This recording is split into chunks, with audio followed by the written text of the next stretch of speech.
Good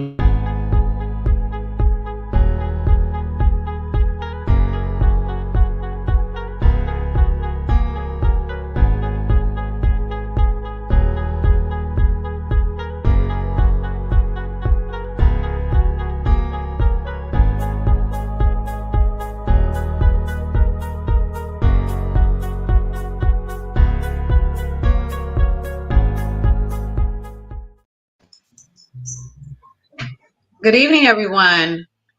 We hope that you and your families are all doing well. My name is Tamara Allen, and I'm the co-founder and board president of BEAT Community Initiatives. Hi, how are you? I'm Rocio, Garcia, the co-founder and vice president of the board of BEAT Community Initiatives. Our mission is cultivating and executing initiatives, collaborative partnerships, and community connections that help to strengthen the lives of families, communities, and individuals, while also cultivating lifelong empowerment skills, wellness, and self-development in the lives of youth, adults, and seniors. We center our programs and initiatives predominantly where the needs of women, people of color, veterans, disabled, and the LGBTQ plus community people exist. In honor of Women's History Month, we want to welcome you all to Veteran Women, Life After the Military. Tonight's conversation will feature 4 women veterans of color: Katrina Howard, Meosha Thomas, Katrina Williams, and Ujo Wadjet. We are thankful to have you all here. Thank you for your service to our country, and we want to highlight all of you because you're just awesome and extraordinary, and we're just grateful to have you. This conversation will serve as a kickoff to our new Veterans in Focus programming at BEAT Community Initiatives. Along with introducing new resources, innovative programs, and new partnerships, we will be hosting a series of conversations bringing to the forefront the voices, stories, and needs of veterans. We hope that from these conversations, we will highlight extraordinary people who have served, share resources that are available, and learn how best to address the diverse needs of vets as they now live as civilians. We hope to create a safe space for not only veterans, but civilians to listen and learn from each other. Our goal is to help to bridge the gap, create support, understanding, and more spaces for veterans and their allies to be seen, heard, and respected.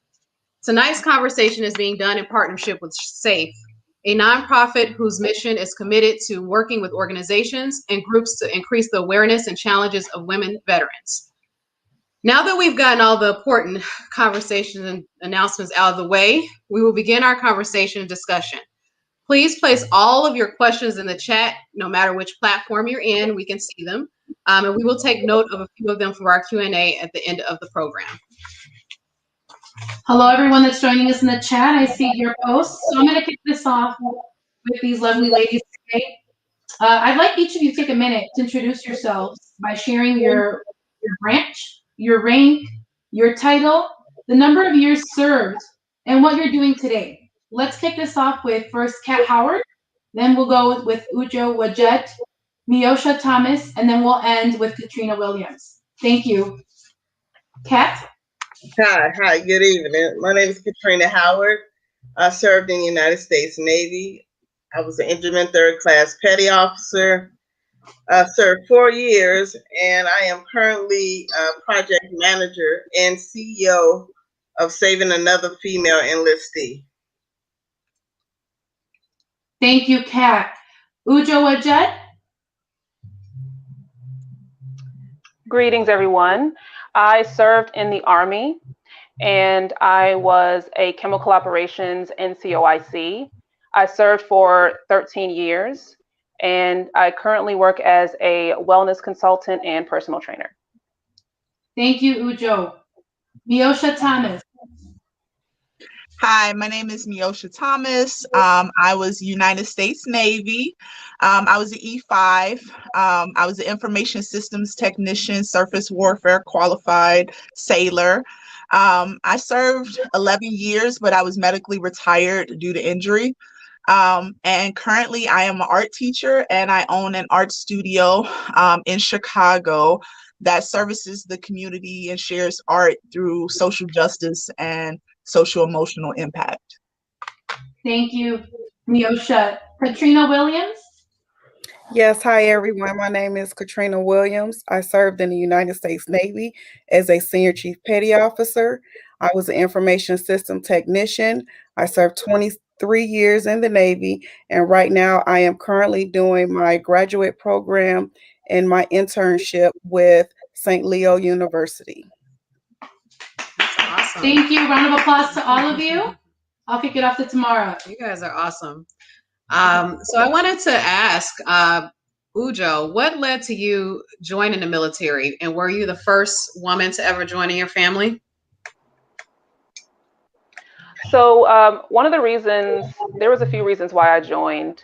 I was first inspired by my older brother, and he was the one that really gave me the idea of there is something more out there. It was an opportunity for me to do something different, for an opportunity for me to leave Chicago and really experience something that I never felt I would have another. I never felt I would have another option. So it was a great way to kind of escape this kind of area that I was in, and be able to see the world and just do something different. As for being the first female, I was in my family, so there was definitely mixed feelings about me joining. Yeah, But no regrets now. that's good. How about you, Meosha? What led to you joining the military? Well, I am from Inglewood in Chicago, which is not considered one of the better neighborhoods. I was raised by a single mother who was a teacher. So from a young age, I knew what student loans were and how the lack of money because you're paying student loans could affect your lifestyle. So I joined the military to pay for college. I didn't want to have to deal with student loans. I did it for the money. All right. So hopefully that helped out, right? It helped out a lot for you. Oh my goodness, it helped out so much. Got so many degrees, so it didn't have to pay student loans. So I fulfilled my mission. All right. Katrina, what about you? What led to you joining the military? And then Kat, I would love to hear from you as well. Well, my story is a little I joined the Navy so that I didn't want to have a reason to come home for Christmas. That's the honest reason why. Was I the first? Absolutely, yes. My mother was not signing that paperwork off at 17. I had to wait till I was 18, and I still decided to join the Navy. And I have no regrets in joining the Navy, and I definitely learned a lot. That's awesome. And you, Kat? It's so funny having Katrina and Kat. I have to say Kat so you know which one I'm speaking to. Right, right. Well, I just wanted to do something right away. I wasn't quite ready to join the military. We were still at peacetime, so I was looking forward to good duty stations and partying and have a good time, but eventually go to school. And so I did it, just to see the world and to, help with my education.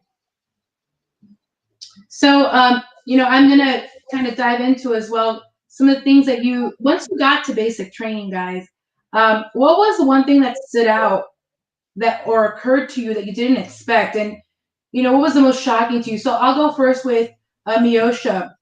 To you, what was the most shocking or that you didn't expect that stood out to you?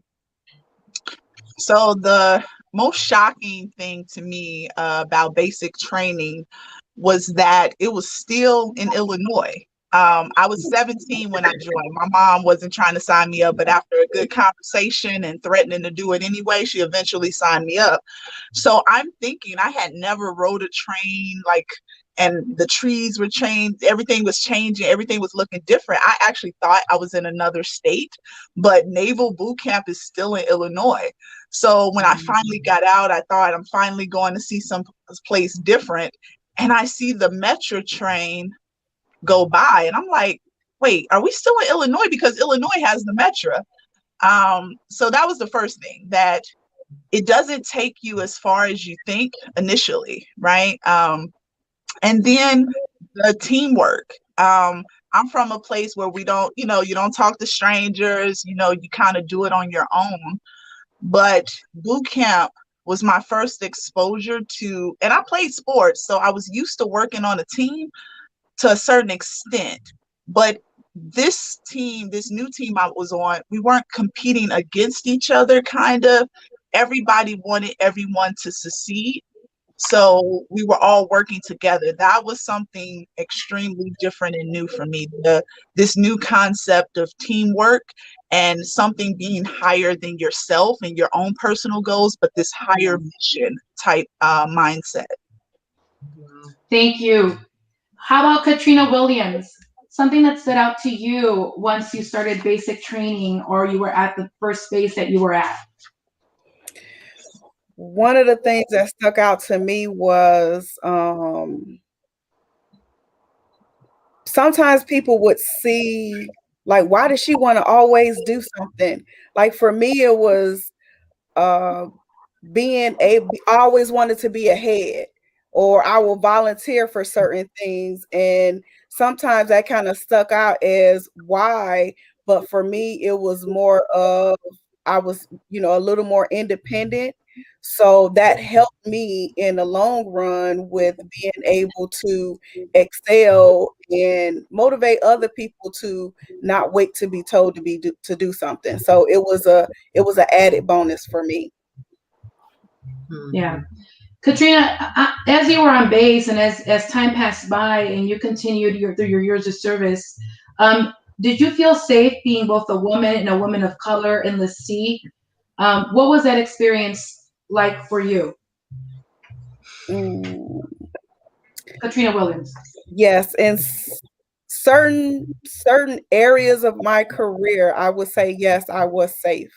There were instances where I did not feel safe, and that pushed me towards isolation in a lot of cases, and it actually pushed me towards retirement because I started dealing with anxiety and depression. Okay.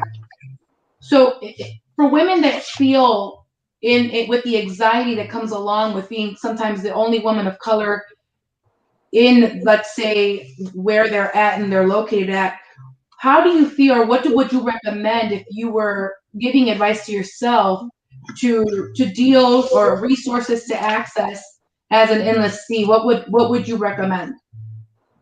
Don't be afraid to ask for help. That's the number one thing. I wasn't afraid in the beginning. I didn't realize that my symptoms were anxiety driven. So being able to talk it out and a medical profession to tell me, actually, it was another chief tell me like, hey, sis, I think you're dealing with anxiety. I think you're having panic attacks. And me not knowing it because I was considered a highly functioning person that dealt with anxiety. So for me, it was go, go, go. But that was my way of dealing with it. And I would just, you have to ask for help. But people have to make that conversation comfortable. People have to also be able to see those signs. And I would tell, when I had leadership development courses, I would tell them, I suffer from anxiety. I am not ashamed of it. I am seer enlisted, and I go to counseling every week. I have to take medication. Don't be afraid of it. Don't be ashamed of it. Yeah, yeah. And I'll open this up to Kat or Meosha or Ujo. Are there anything in particular that you feel that you did to ensure you were safe as a woman of color serving when you were serving? Are there things that you ensured or services, let's say behavioral services and health services that you access as well to ensure that not only were you safe, but you were continuing to protect your mental health as well? While in service, no. I learned to create family while in the military, and where we were kind of protect each other.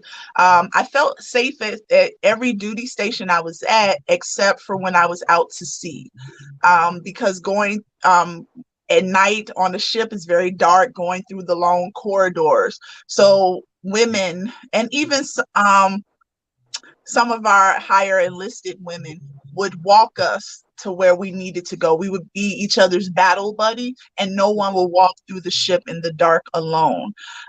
So we were each other's mental therapy, you know, and I still have that to this day, to be able to count on women to vent to confide in, because normally women are taught in this society we're competing against each other. But in the Navy, I didn't have that. I had women who wanted me to win and wanted me to be safe, no matter what level they were in their career. We supported each other. Thank you. Ujo or Kat Howard, any experiences or thoughts you guys would like to add? I agree with Meosha. When I was in, I didn't really have anything like that. I wasn't really thinking about that.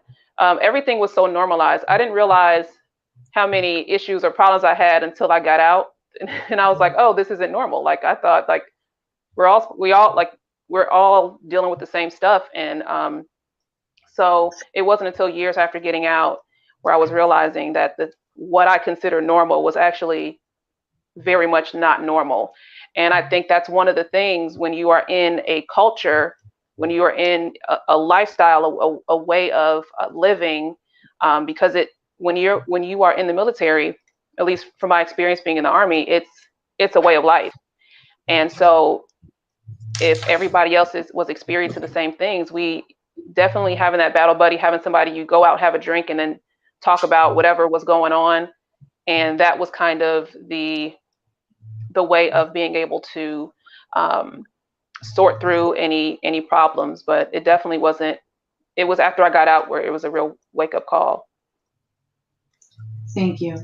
Kat? Yeah, while in the military, I'm ensured that I kind of hung out with people that I was familiar with, or from similar type of urban areas like Detroit, LA, New York, some parts of like Miami. So we all kind of found each other.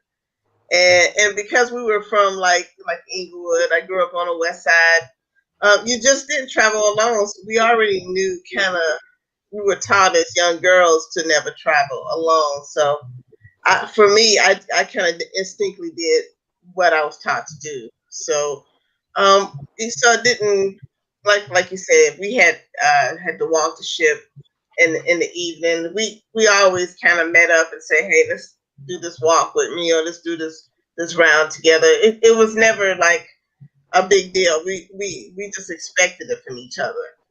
But what I didn't notice, I didn't understand what sexism was and racism was, because it was my first time seeing many of these things. And it was until, as you all said, when I discharged and became a civilian, I realized that I had been probably accepting a lot of behavior.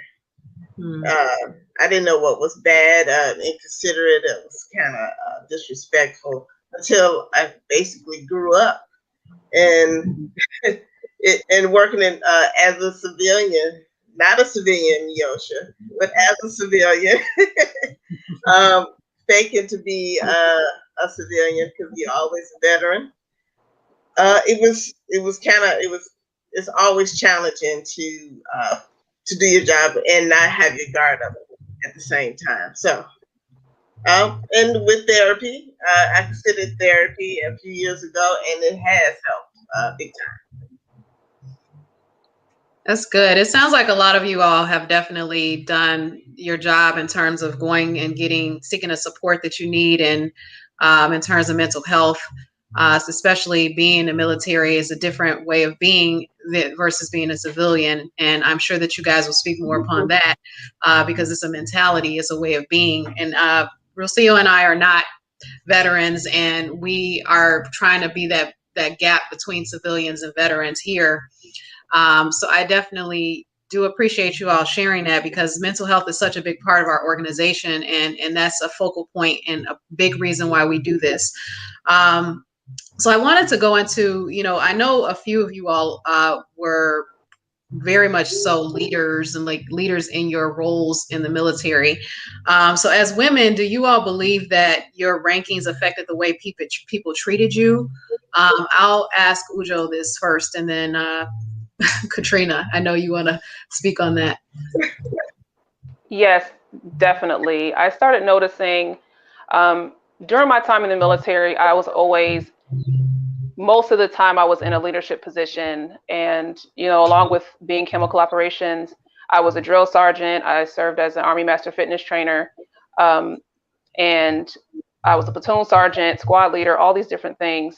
I started noticing when I started making rank, moving from specialist to E5 or NCO sergeant and beyond that, where I started noticing there was a difference. And I always felt like I had to compete against, I always felt like I was competing against the males because it's a male dominated environment. But then I always felt like I also, on top of that, I had to do more to be taken seriously. So I even feel like now, as now that I'm out, realizing how much that was creating anxiety of like always feeling like I have to outperform, I have to overperform, I have to go above and beyond just to be seen or to be recognized, to be taken seriously, because it's like, oh well, because I would be in situations where I would be overlooked, or people, other NCOs, especially males, they would not think I knew enough, or that I didn't look the type, or things like that. So I definitely noticed that over time, and I had to learn how to kind of play the game, learn how to really present myself in a way where I commanded a room. Mm-hmm. And yeah, it wasn't easy, but it was just part of the environment. It's difficult.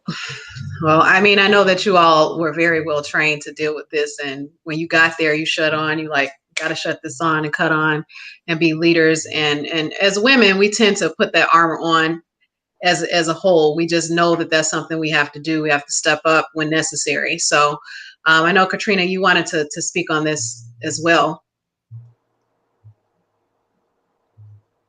So I would say I had unmuted. Being a leader is, for some people, it's natural. It's more about grooming it. And I would say for me, it was, as Ujo said, when you come into a room, you have to demand that respect. And I'll tell you, some ways of demanding that respect, you had to make drastic decisions or choices, and some of them was, I wasn't playing with, I wouldn't let nobody disrespect me. You're not gonna disrespect me. You're not gonna talk down to me. And I'll tell you, I would say that to him, like, if you talk to your mama like that, then you're not talking to me like that. Or I will let them know, like, you can't. Regardless of what your rank is, respect is given when you give it. So you have to demand that. And as a leader, we have to appreciate that. We can't always demand respect from someone when we're not giving that respect. And that was some of the, one of the things we have to teach our junior sailors. Don't expect to get rank and then you can say and do whatever you want, because your sailors are not going to respect you if you talk to them any kind of way. Wow. I'm not sure. Go ahead. I'm sorry, Meosha. No, I think at least for me, I was always taught in the military that respect runs up and down the chain of command, no matter what rank you were. That sounds good. It's even on paper and everything. But I remember being at my first duty station. I'm not used to people cursing at me, and technically you're not allowed to curse on military institutions. That's actually written in the regs. And this officer was cursing at me while I'm trying to fix his computer because he's frustrated, but I didn't break your computer. I didn't, help, you lost your password. That's not my fault. And he called me a bitch. And when I asked him not to speak to me that way, sir, and I used sir, I said, sir, can you please not speak to me that way? I wound up going to captain's mast, being reduced in rank because I disrespected an officer, male officer, a white male officer, by asking him to respect me.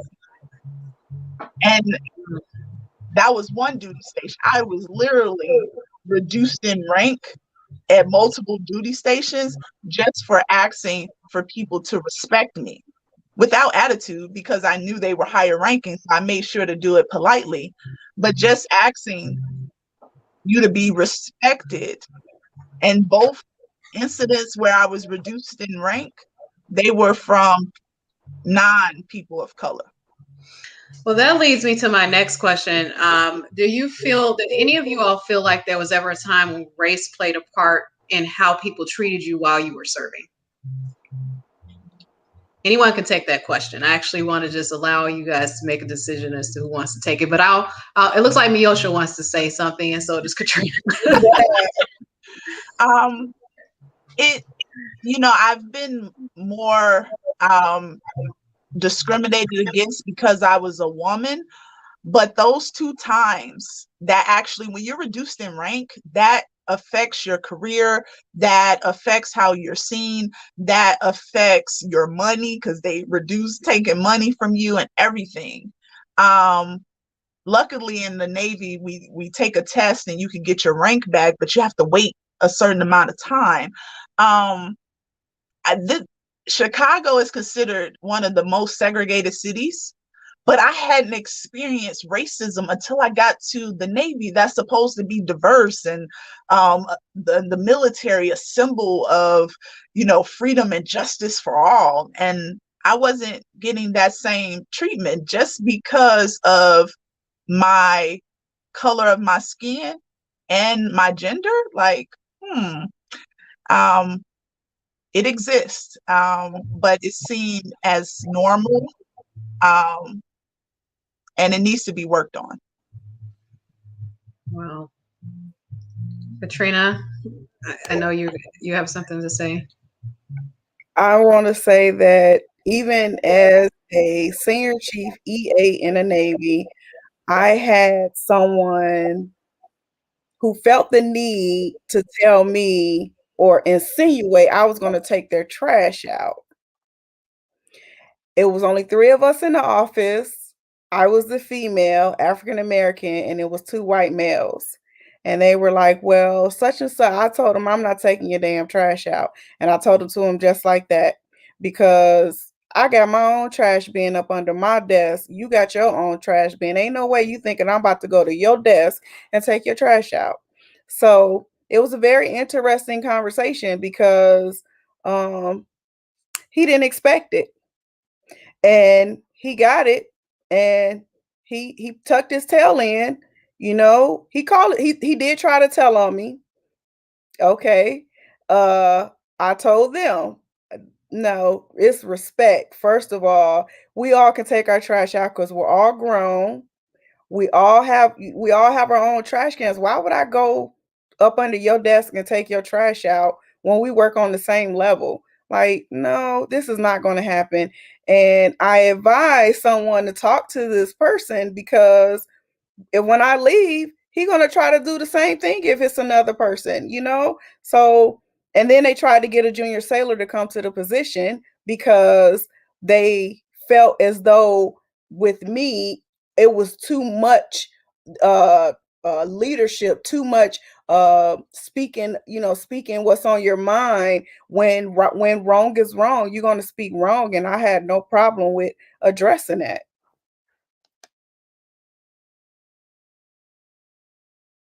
As someone, I think as someone who is a civilian, we have this understanding of the military and from what we see on TV. We believe that there's no way to really truly have your voice and own your voice. I very rarely see people in the military being shown in roles where they actually can speak. And it's not one's more authoritative than the other. So, I think that's quite interesting. So I'm going to go now to Meosha and Katrina. So both of you are actually mothers that served while being mothers. So how do you feel the military has, or do you feel the military has a structure to encourage women to continue to serve as they become mothers, as they enter, as they are mothers? Do you feel they have the structure? Do you feel they have the resources and support needed to continue to allow you women who are mothers, you guys as you served, to be able to prosper both mental health support as well, and any other kind of resources needed? Meosha and then Katrina Williams. I don't think the military does a good job at supporting mothers. All they care about is how we look when we're pregnant. So yeah, we got a uniform, our maternity uniform, so we still kind of look within standards. But the first time, I have an 18-year-old, and I call her my military baby because I have a 9-year-old and she's my civilian baby. But with my military baby, the first time I left her to deploy, she was 3 months old. And when I returned, she was a year old and she didn't know who I was. She actually ran from me. So when you see those videos of the parent coming back from deployment and the kid is so excited, it runs to them, mommy, daddy. Yeah, I didn't get that. And it took a while for her to even warm up to me and to understand who I was in her life. And that type of trauma, I still hold to this day because I have moments where, am I a good mother? You know, I even sort of, because I couldn't be there, I use money to try to show my love to her. Let me buy her anything she wants. She can have anything she wants, so I can at least give her something, because Yeah. I felt like I was giving the military more of me than I was giving to her. That was the first duty station. The next duty station, we were on deployment, and we used to sneak and I was in communication, so we used to sneak and use the phone lines. And we were only supposed to talk for a minute so it doesn't pick up on the band width and leave a record, and we all get in trouble. And my daughter was 4 at the time, and I just called her to tell her I love her. Mommy's okay. I'll see you soon.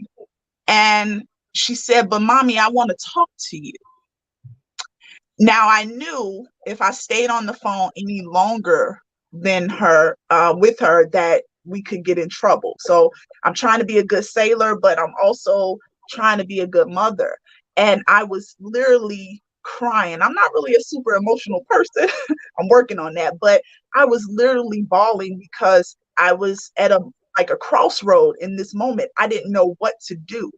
And again, teamwork. The other sailors gave up their time so I can have more time with my daughter, because I'm like, I can't not talk to her. I don't know how to put the phone down. Like it hit me on a level that I didn't understand. And to this day, like, she's super attached to me. Like, Ma, where you going? You okay? You need anything? Where you going? Where you going? And I don't know what type of trauma I caused her.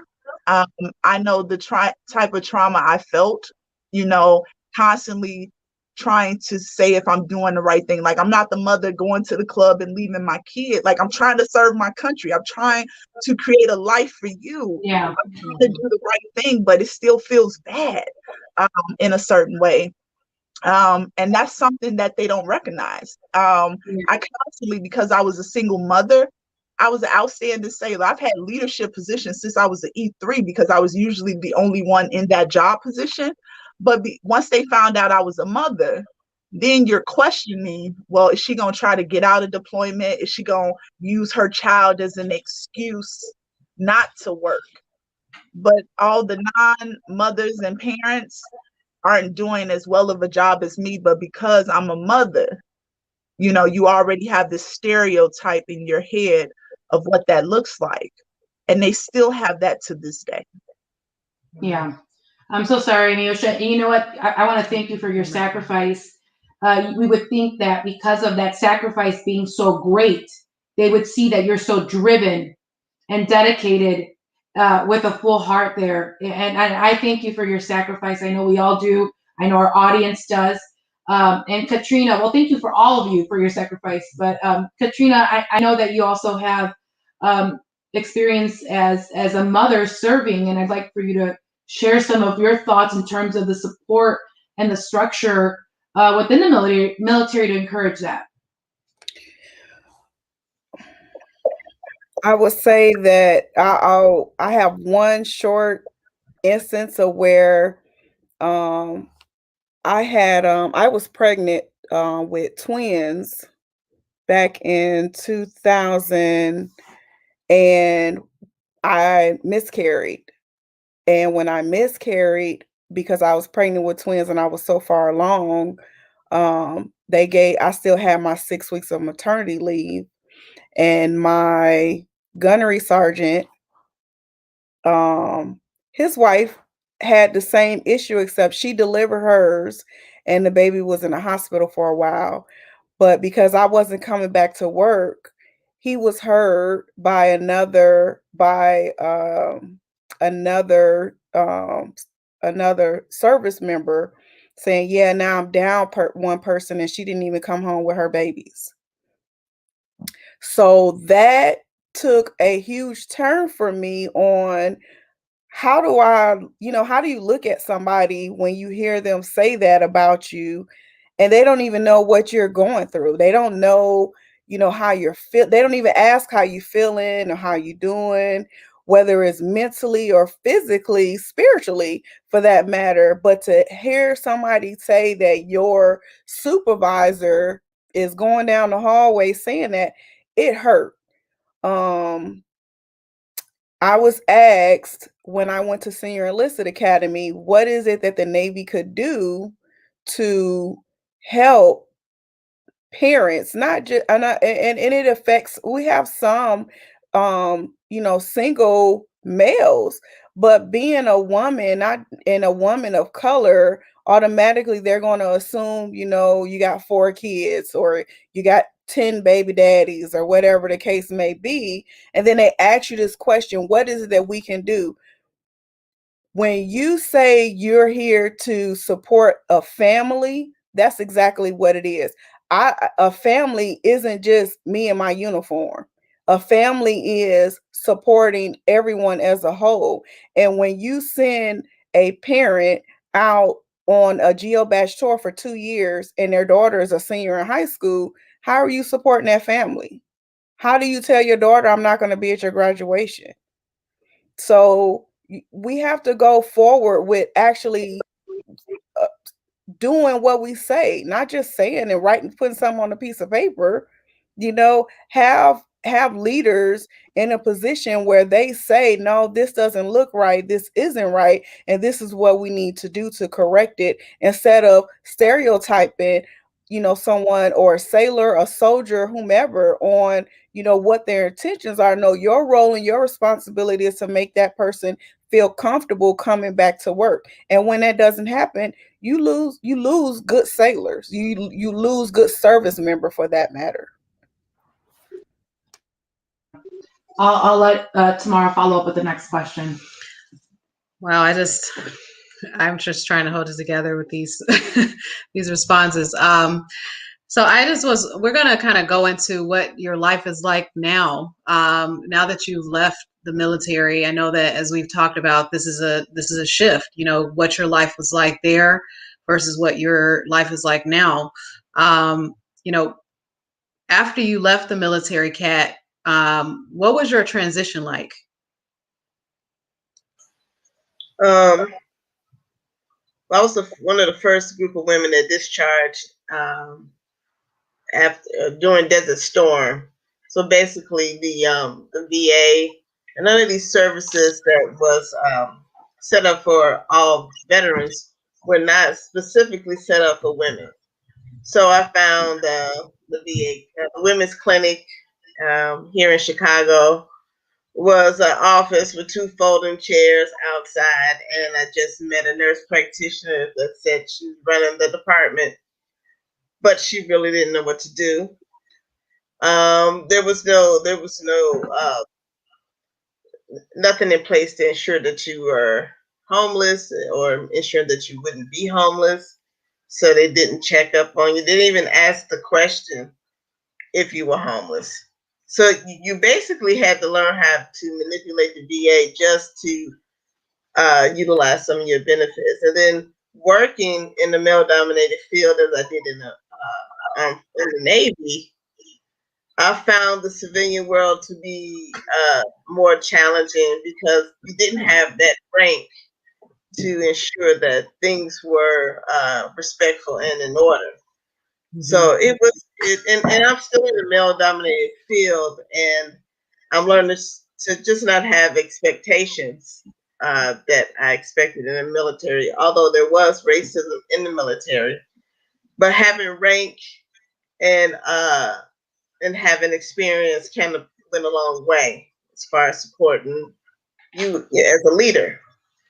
So just working with veterans and speaking to women veterans, I just think it's important that I started saving another female enlistee, and that I'm on this venture of ensuring that we leave no sister behind.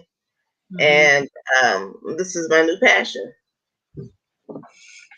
Well, thank you, Kat. And I know that you're very passionate, and you're our new partner in this programming, and we really are excited about the partnership that we're having with SAFE because it's so essential to us that we support women in the most profound ways that we can possible.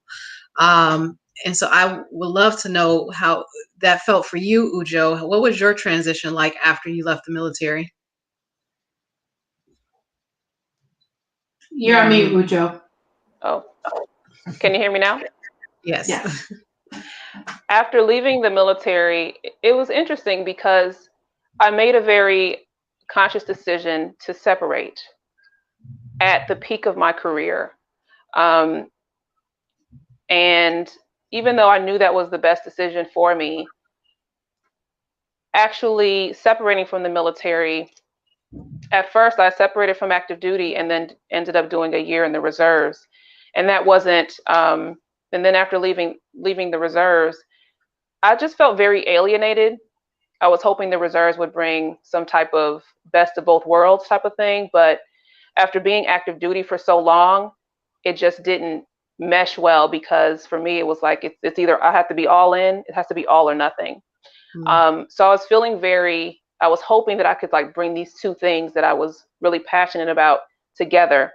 But I still felt very alienated. I felt like nobody would understand like who I am.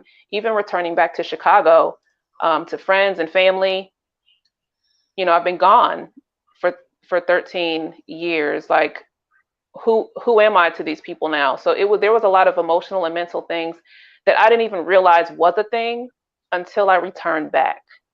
And I feel like that, like I mentioned earlier, I didn't realize that there were problems or that I had things going on until after I got out, and I was realizing like, first I thought it was everybody else is wrong, you know, the world is weird.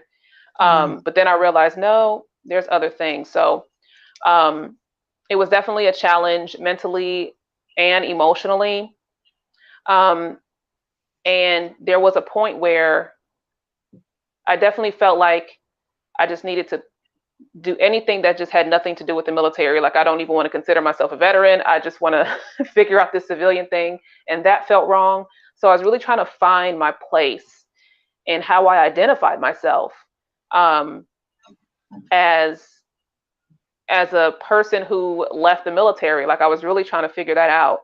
And it took me a few years to finally like really become, stand in the truth of who I am and really connect, like all of these things are a part of me. I can't just ignore or like tuck away 13 years of my life. Right. And that's what I was trying to do. And I think, and I've come across a lot of other people that have served, and they try to do that too. They just try to forget about it and just try to like do this civilian thing, but it's really not possible. I have not found it to be possible. And those that I have served with that have gotten out, it's really challenging because it's such a big part of who you are. because it's so much a lifestyle. So yeah, overall it was challenging, but a lot of learning lessons, and I'm really happy with what I've learned through the process, because now with platforms like this, I can hopefully what I'm sharing somebody can resonate with, and it will help other people down the line. Yeah. Thank you so much, Ujo. I know that, one thing I will say is that I hope that from this conversation, you all connect with each other. I mean, that is the goal, is for you all to stay in touch. We've had multiple meetings. So I'm hoping that you all, kind of connect and really can stay in touch, because we want to build community. I think it's important for those of us who are civilians and those of you who are vets, for us to create that kind of bridge, and for us to say, let us help them to transition back into this world, however so possible, and let us understand where they're also coming from. Yeah. And this is a platform for that, for us to hear and listen to them, so that we can better understand their stories. And transitioning into that, I think, we'll go first with Katrina and then Meosha. Do you guys feel that your transition into civilian life, I know that, Kat and Ujo shared a little bit about, from, what Kat found or didn't find at the VA, and, Ujo's overall, I think, self-reflection and transition into who she is and how she sees herself. For you, Katrina, and you, Meosha, do you feel you had the resources needed as a woman of color transitioning back? And what was that like for you? We'll go first with Katrina. I would say that I've only been retired 8 months, and I retired during COVID. So a lot of things shut down, and I'm just now getting to a point where I'm seeing the specialist that I need. Um, I decided to go back to school for my graduate program, but because services were shut down, I had to pay out of pocket to finish school up, because certain things weren't my disability and stuff kept getting pushed. I just got my disability rating literally last week. So a lot of services that you would think were there, they weren't there. The only thing that I'll say that was consistent is I had a Humanicare civilian lady call me every month, and today she actually called me today, just making sure that all of my referrals and everything were getting in. She was the only thing that was consistent, and she started calling me maybe 3 or 4 months ago. So other than that, I think that they have to do a better job. I understand COVID is here, but people been retiring or separating from the military for a while. Why are we not, how do we let a pandemic stop us from getting the services that we need?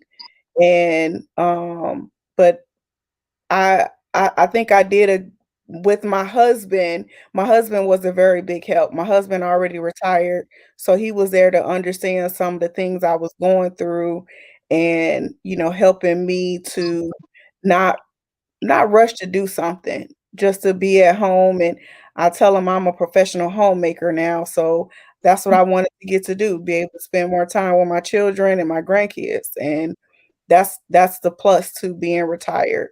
Other than that, it's the services should be better than what they are. Thank you, Katrina.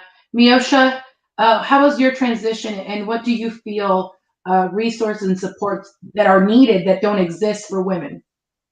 My transition was actually horrible. I absolutely agree. You don't know you have problems until you see what something else is supposed to look like. And you're like, oh, it affected my relationships with dating, because I'm used to leadership positions. I'm told, oh, you're being a man. You act too much like a man. Really? Because, oh, okay. I didn't know those type of qualities were just for men.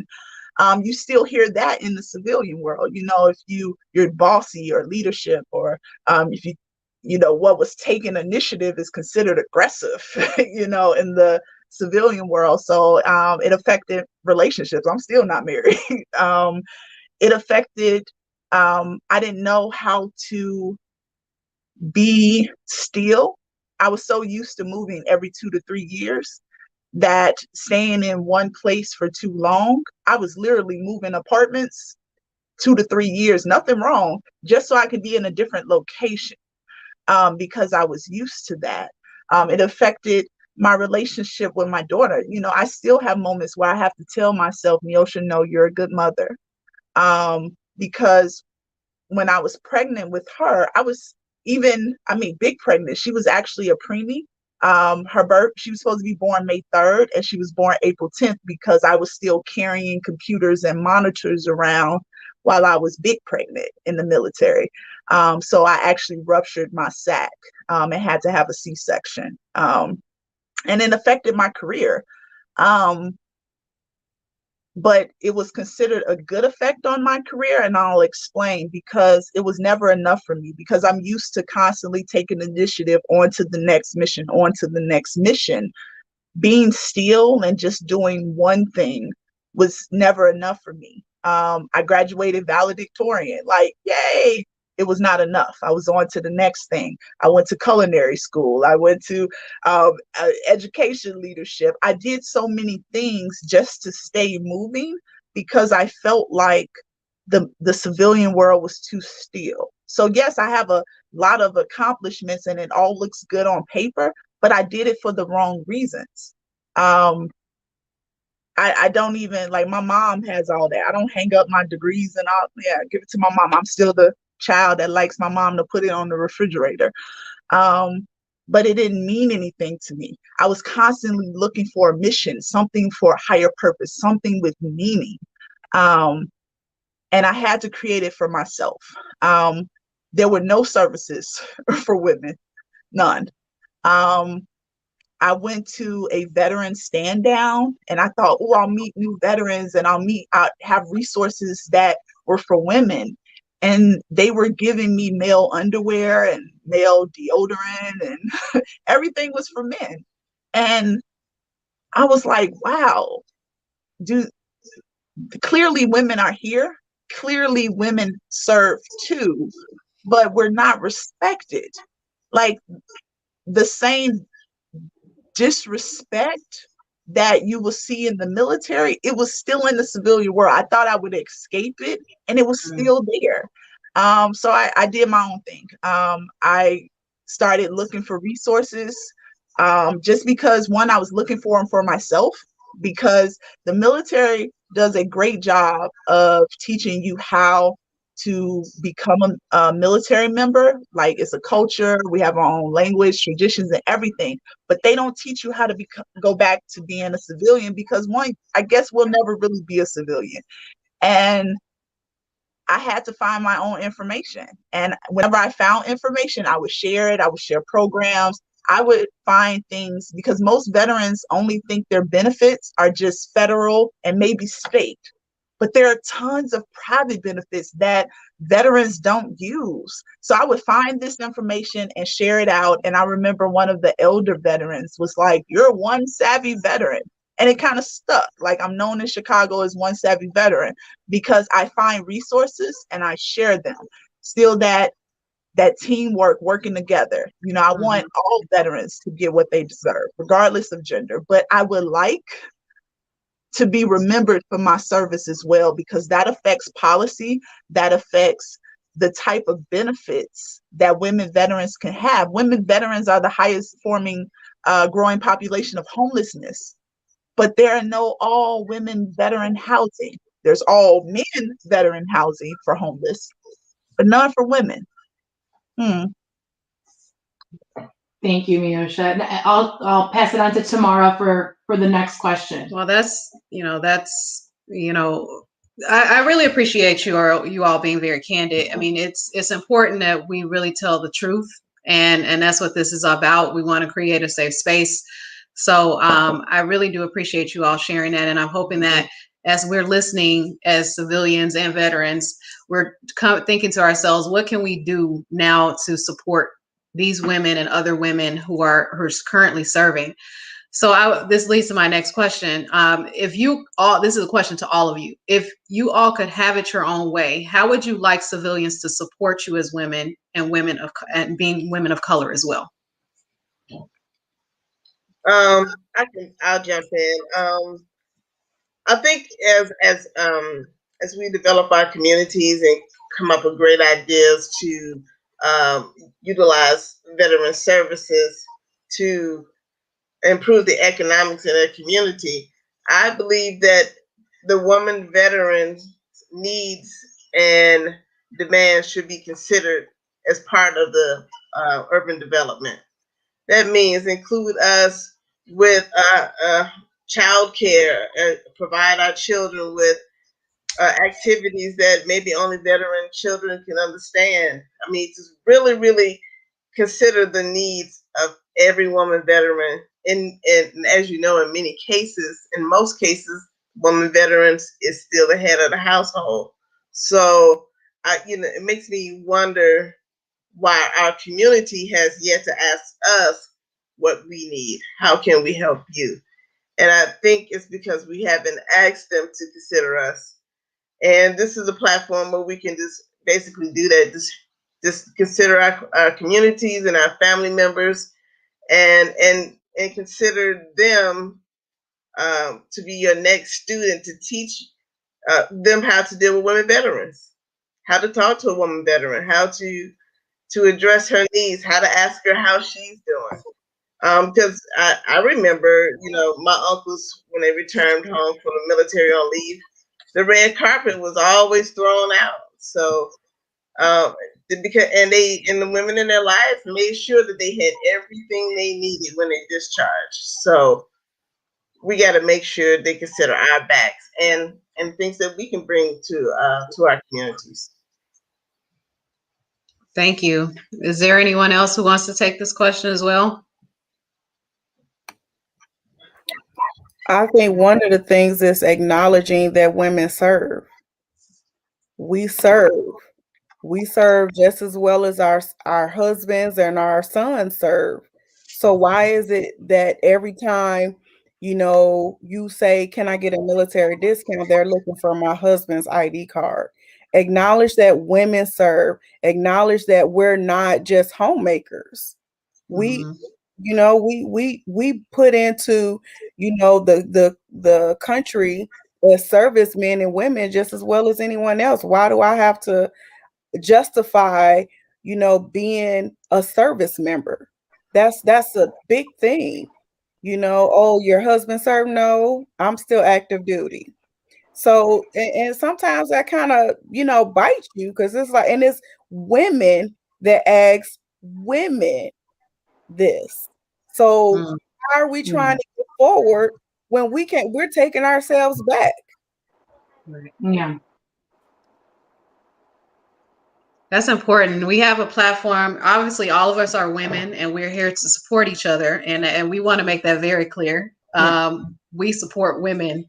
We support everyone. We're a very diverse organization, but it's, as two women who started an organization, Black and Brown, it was not easy. And I can only imagine the things that you all go through, which is why we extended an arm and said, we need to create this platform. I've met some of you all long time ago and some of you more recently. And I just think it's amazing that, all the stories that we've learned today, we had no idea. You can look at a person and think that you know their story, but you absolutely have no idea who they are unless you take the time to get to know them. So I know, Ujo, go ahead. I'm sorry, Meosha. No, I was going to say that's so we're so quick to say, "Oh, thank you for your service." That phrase has actually become so hollow to me because it's not followed up with any action. Instead of just thanking me for my service, ask me about my service, because that opens the door for women veterans to share their story. And when you share your story, you start to own it. Good, bad, indifferent, you own it. And then that helps with the communication and understanding. And after you thank me for my service, ask me about my story, and do active listening to my story. Respect my sacrifice. What does a veteran look like? Please do not, as civilians, do not just look towards television as to, because only 1% of the population serves. So the other 99% really has no idea, and they're getting it from media, and they're getting it for television and figurines and toys as to what the military and veterans look like. And most times you see white male Army, right? And I'm Black woman Navy, so I already don't fit. And then I was injured in service. I have disabled veteran plates. I've parked in disabled veteran parking, and I've been literally yelled at and attacked because I don't look like a veteran, because I don't carry myself, because you're used to seeing veterans with like missing limbs and things like that on television, but because I don't look disabled, or I'm a woman and women can't be veterans, I've literally been confronted in parking lots and yelled at and told I can't park here. And I literally, I had to get almost to a petty moment to where I literally pulled up my dress to show them my legs so they can see my disability. And then they backed down, but I shouldn't have to do all that. No, you shouldn't do all that. But I got tired. I got tired of trying to explain and justify and even ask, because at some point, some things I shouldn't have to ask for. I shouldn't have to ask for, because you don't ask men that. Yeah. And like Katrina said, you give men credit for that even when they didn't serve. They automatically get the credit. I still have the VA, who's supposed to support all veterans. I still get letters in the mail that says Mr. Thomas. And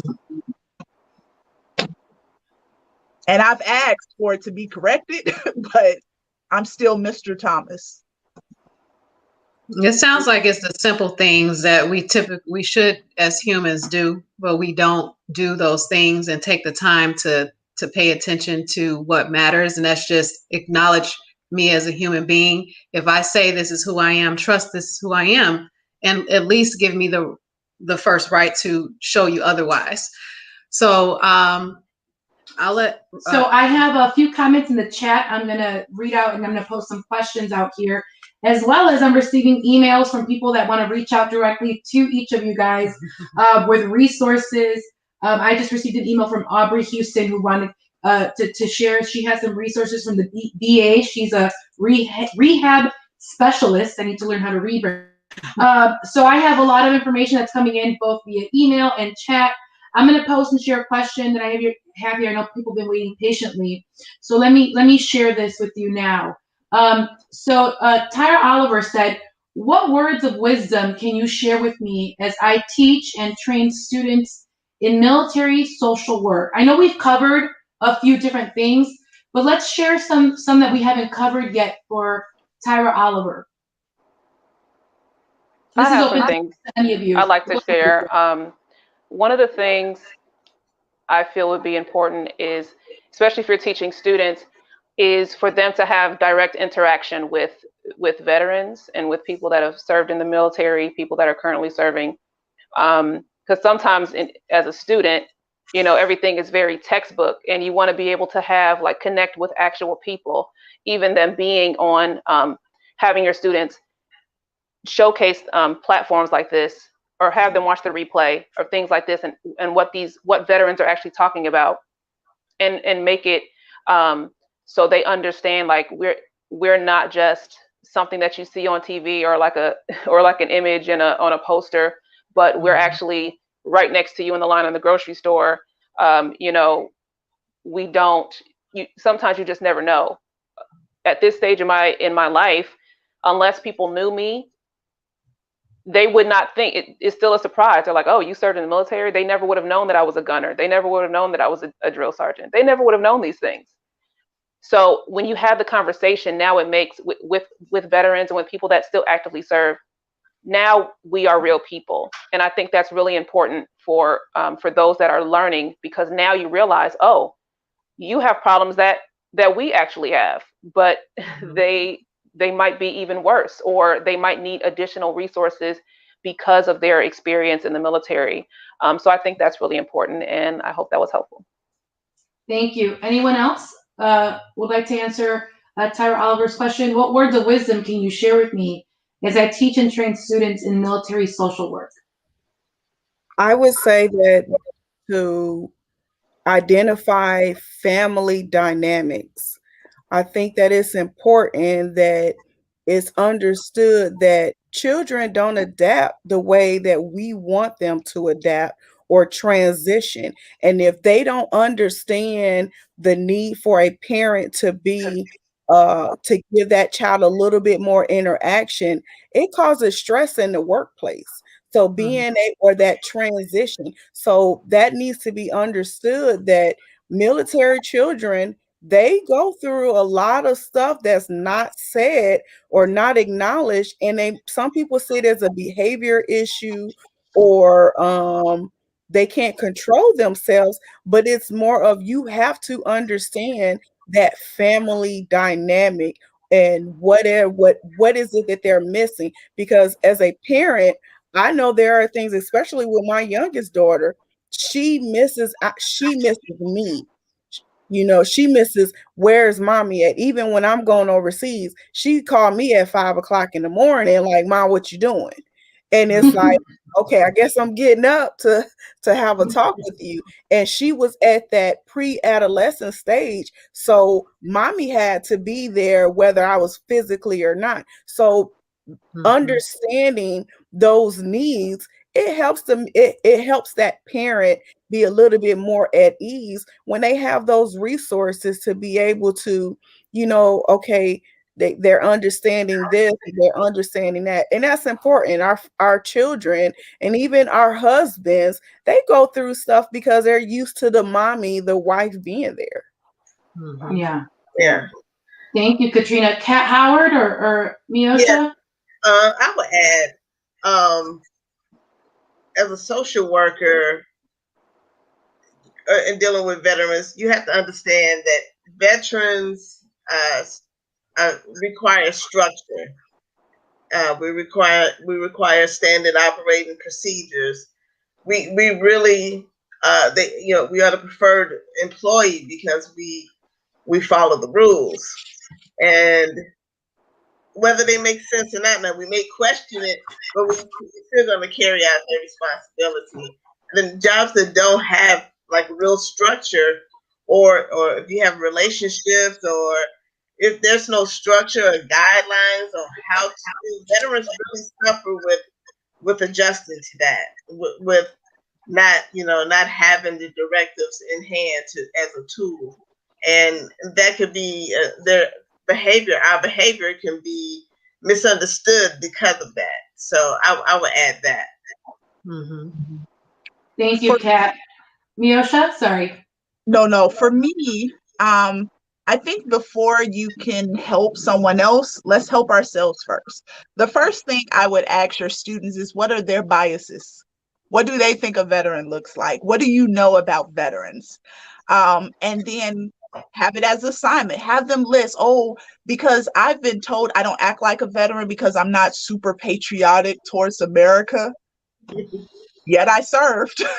Veterans are supposed to act this way.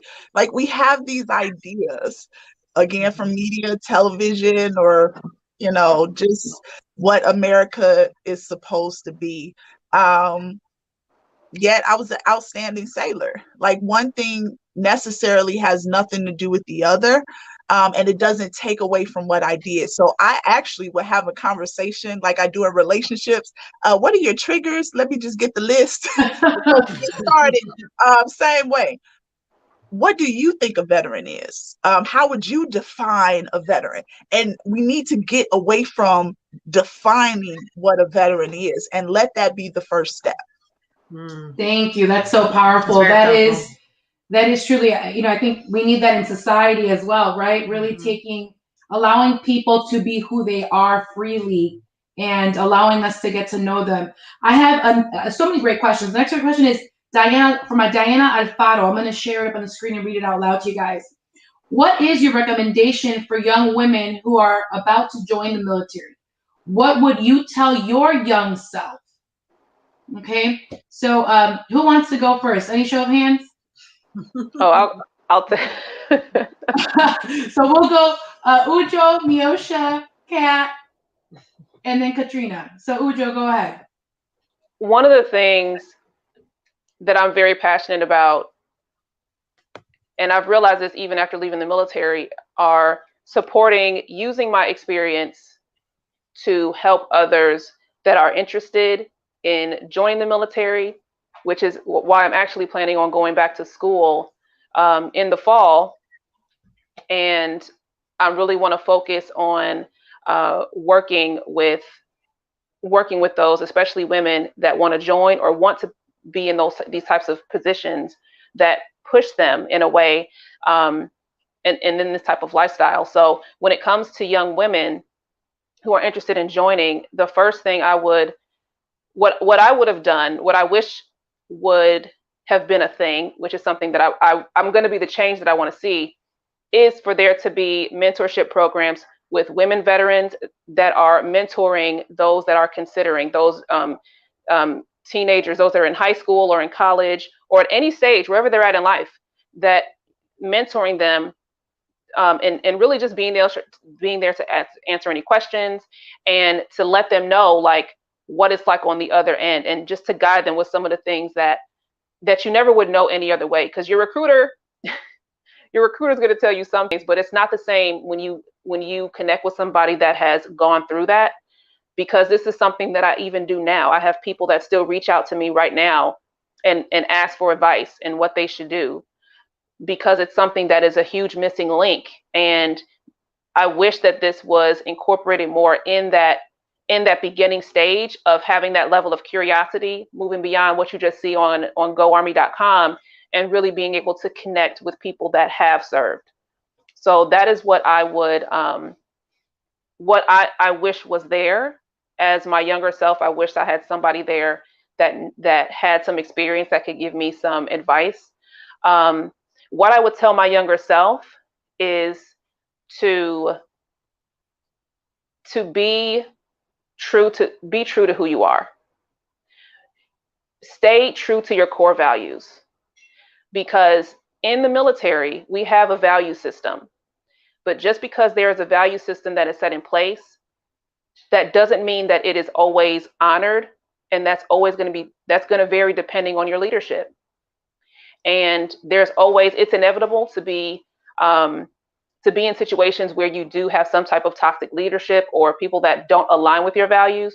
So you want to make sure that you know what your values are and that you stay true to those, no matter what rank you are, no matter what branch you're in, because that is something that nobody else can take away from you, and it's always going to be tested.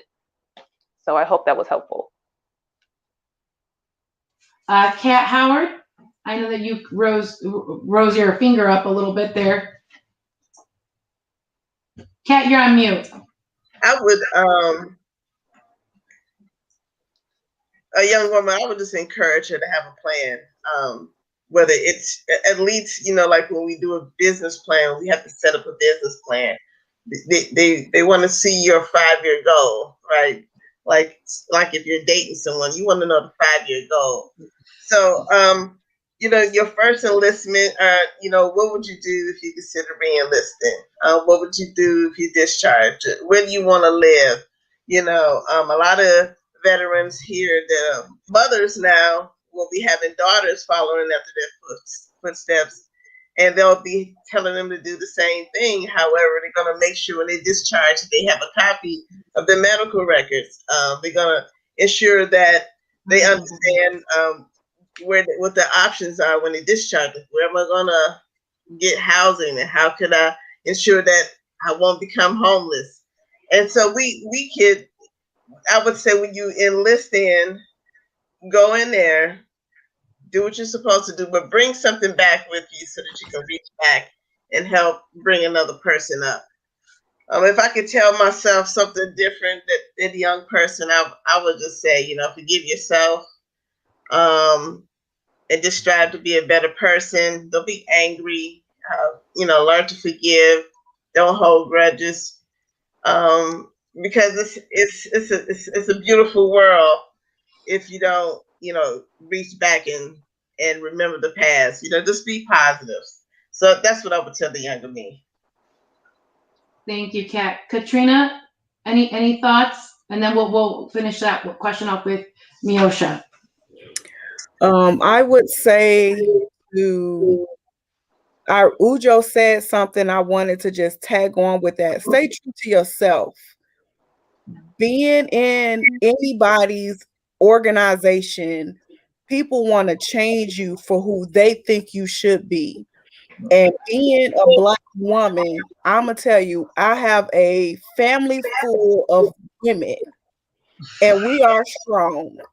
And there are things that, yes, we have to find that medium of being professional and effective, but be true to yourself. If you see something wrong, speak on it.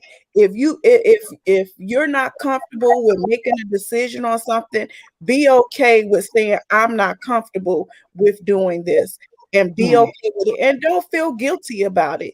We are built on, this is what this standard operating procedure says, but I might get shocked. No, I'm not going to do this.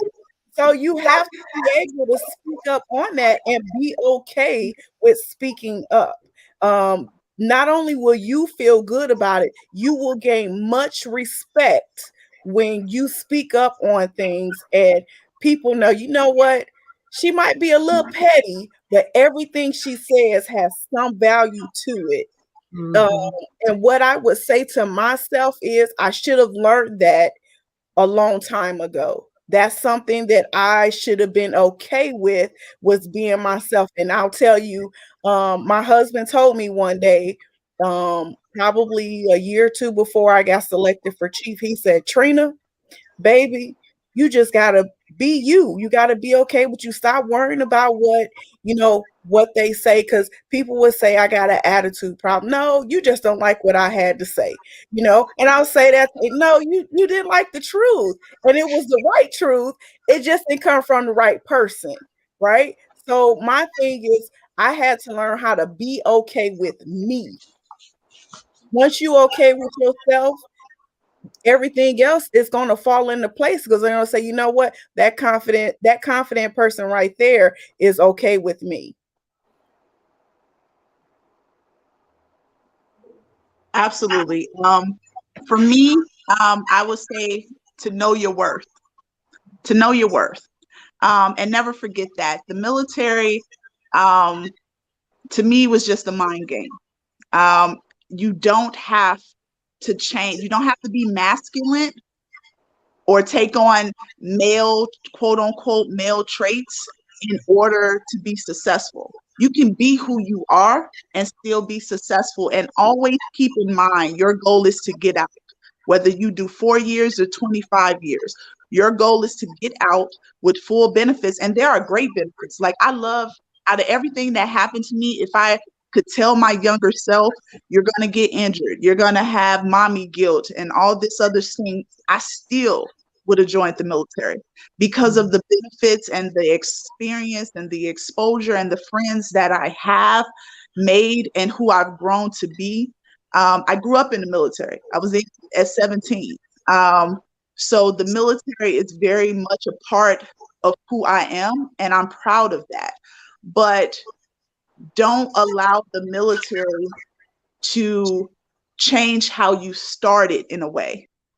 If, I was always that Tom girl, I was always that one who spoke her mind, said what I was going to say, and I said what I said, and I meant what I said. Stay her, because she is going to get you through it. In the end, she is the mission. They give us all these other different missions, but in the end, you are the mission, because your goal is to get out. It's going to eventually end. So prepare yourself for the end, even at the beginning. Don't be afraid to go to medical. Don't be afraid to say you need help. Because you know what? That way it's a record. because the military is a business. They teach us not to ask for help or you can take it or suck it up because they don't want to pay you for it when you get out. So I would have told myself, every time you got hurt, go to medical, sweetie, go to sick call and own that. Yep, I'm hurt. Nope, I can't do it. Know your worth, and that doesn't make you any less of a sailor, a soldier, a service person by saying to identifying your needs, owning your needs and saying what you need and stand on that. Who you were, that same, whatever motivated you to join, to do something different, to be the trailblazer, because I was the first person to join the military in my family. Now I got military officers and cousins. Everybody followed me. But it always takes one person who's willing to take a risk and be a trailblazer, to do a different path. And you never know who you inspire by that. So own your story, but you got to tell it first. And don't be afraid to stand up for yourself. I've gotten in trouble so many times in the military, reduced in rank so many times. It takes 3 years to get a good conduct award. I finally got one 11 years later, but I stayed true to who I was. You're not going to disrespect me because first I'm a woman, then I'm a Black person. And that will never change. Yes, you're adding on, you're enhancing me by being a veteran, but I started as a Black woman first. And you're never going to take that away from me. And I'm always going to own that. And so I need you to respect that. And I'm not asking. I'm demanding. And that is part of knowing your worth. So always know your worth. Absolutely. I'm going to close off the chat by telling you guys, thank you so much. There's so many different messages here, from thank you to congratulations for your retirement, Katrina, to just so much love on here. And I think at the end, a lot of people are saying, like, the strength of your voice, owning your voice and owning your power. And all 4 of you are such brave, courageous examples of that. You guys are examples for all women, for women of color, and for Black women everywhere as well. So with that, I hand it off to my co-host, Tamara, to close us out. And I must say thank you again, because what's the name of our organization? Be at Community Initiatives. I feel like every single one of you all said be who you are. And that is why we started this organization, and our name is centered on be, because we want people to be able to be themselves wherever they are and feel comfortable with who they are at all times. And we have to create that space wherever we are. And if we don't allow ourselves to open our voices and to use our voices and to show who we are, then no one will ever feel comfortable being able to just be. So thank you all again. Thank you all who are in the chat. Want to thank you all for joining us tonight for our first Veterans in Focus chat. Our next program will feature a one-on-one conversation with the Executive Director of Leave No Veteran Behind. We're excited to launch our partnership with them and to look forward to bringing you all information about their services and opportunities. I hope that if you all are not familiar with their organization, you take some time to look them up. We'll be sending a more formal announcement via social media, email, and also posting to our website, which is beatci.org. And if you would like to participate in a future panel or share information about your organization with us or our supporters, please email us at getinvolved@beatci.org. Thank you again, and have a good night.